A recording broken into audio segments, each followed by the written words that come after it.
Now that we have our custom login page styled and working in the way that we want, we're going to move on and we're going to customize the admin portion of our WordPress website. We'll continue to customize the WordPress admin section using our child theme, which will allow us to create a more user-friendly experience for both the site owners and the clients. This will allow us to incorporate tailored functionality and aesthetics. Let's dive in and see how we can make these modifications. Here's our custom login screen. I'll go ahead and log in. And as you can see, I am now at the WordPress admin section. The way in which WordPress sets this up is fairly rigid within WordPress. However, using our child theme, we can really customize this and manage the way that this looks and functions. The first area that I'll take you to is under our users. And if we go to our profile section, we do have the option to change the admin color scheme. If we click on any of these alternate options, you can see that the color scheme is going to update. Although there are quite a few options available, we can actually make our own admin color scheme. So that's what I'm going to do now. We'll do this by writing a custom function. As usual, I'll start off with a comment so that I can make sure that I understand all of the elements that I'm adding to my functions file. I'm going to go ahead and create the code, and then I'll break it down line by line for you. In this chunk of code, we're beginning by creating our own custom function. I've called it Custom Admin Color Scheme. This function is going to register a new admin color scheme for WordPress. This next line of code right here is going to retrieve the URL of the child theme directory. This is necessary because the custom admin CSS file will be located inside our child theme. Next, we have WP admin CSS color. This is a function that registers a new color scheme for the WordPress admin dashboard. This first argument creates a unique slug called mar scheme. This is an identifier that will be used internally by WordPress. The second argument that we're passing in is the name that will be displayed in the user profile settings area under the admin color scheme. The __ parenthesis function allows for translation support. The third argument that we have right here is the URL of the CSS file that contains the color scheme. We haven't created this yet, but we'll be making a new CSS file in our CSS folder called admincolorscheme.css. The fourth argument is an array of colors that defines the scheme. These colors are used for UI elements such as the sidebar, buttons, backgrounds, and text links. Then we end our function, and then finally we're using an add action hook.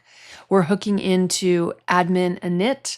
This is what runs when the WordPress admin panel is being initialized, and this ensures that the color scheme is available in the profile settings. So what we've done here is we're registering a custom admin color scheme. We're adding the color scheme to our user profile settings. We're going to be using CSS to apply styles, and we're going to dynamically load the style sheet from the child theme. Let's go ahead and create our CSS file next.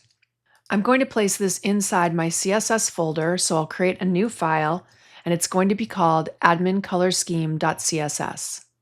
Before we get started with the CSS, however, let me go ahead and save the functions file just so I can show you what we've created so far. If I click refresh, you can see that we now have a new color scheme called mar scheme.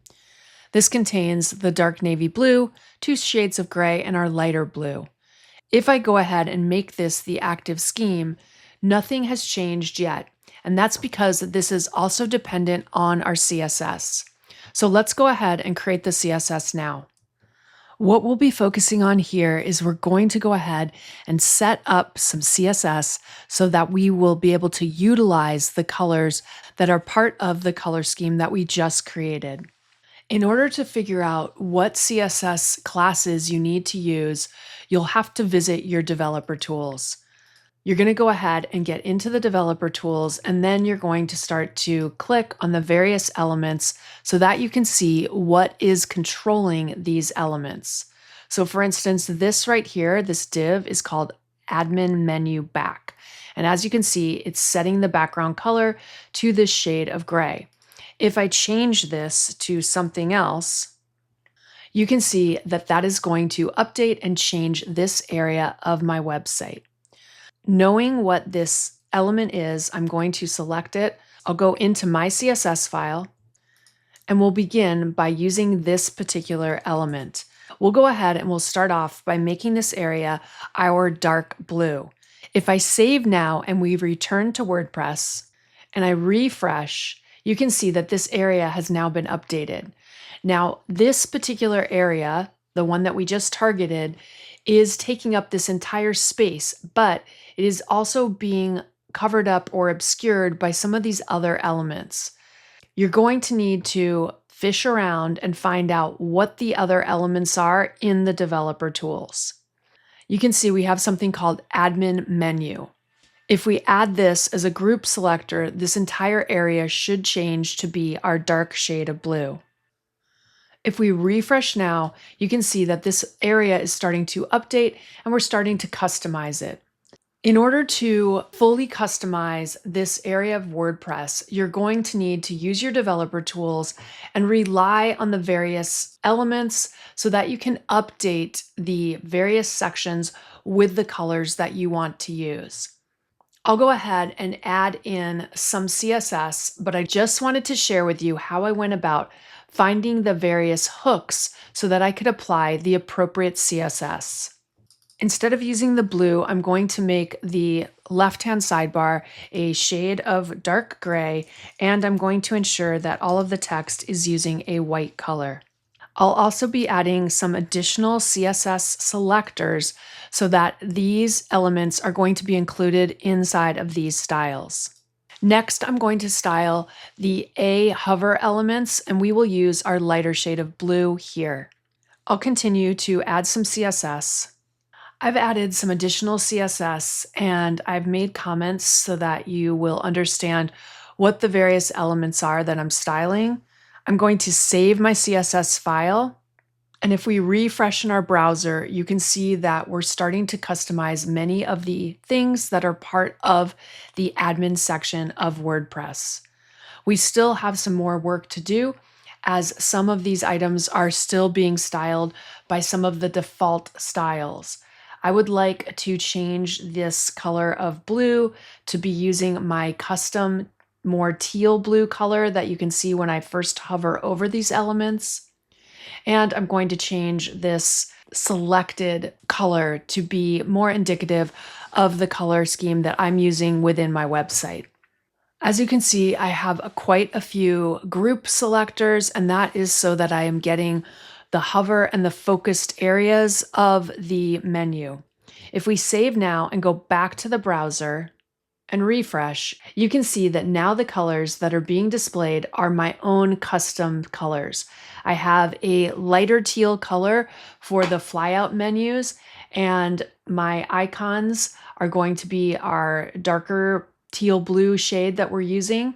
I've stuck with a fairly neutral color palette because I like the way that this functions, and it is my preferred method of working within WordPress. The next thing that I'm going to do is I'm going to style this upper area right here.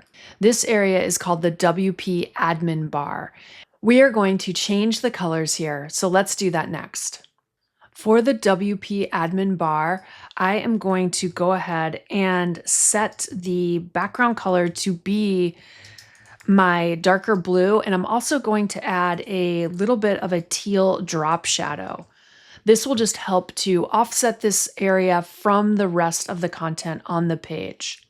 If we save now and go back to WordPress, you can see that now this menu bar has been updated with our darker blue, and there is a slight teal drop shadow that just helps to create a little bit of separation between the main dashboard area and the sidebar.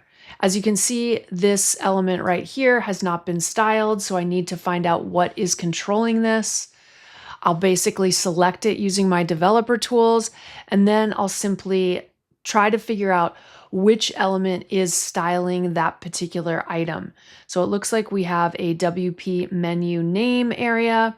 And if we look through the CSS, there is a background area. This is what's controlling it. This gives me a little bit more information as to how specific I need my selector to be. I'll copy the whole selector and then we'll jump back into our editor. And I'm going to place this up here where I'm controlling the sub-menu items. And we'll just go ahead and set the background color to be our lighter teal color. If we save now and we return to the front end and refresh our page, you can see that that is now updated with our custom color scheme. It may take you a little bit of time to find the hooks that are controlling the various styles for the WordPress sidebar menu. This is why I find it very helpful to add comments to my code so that if I need to update or make changes later, it's easier for me to access those particular items within WordPress. We will continue to work on our admin section and fully customize this, but this is a great start in order to begin to make this area of WordPress work with our brand and to help solidify the design aspect of how we will be working within WordPress.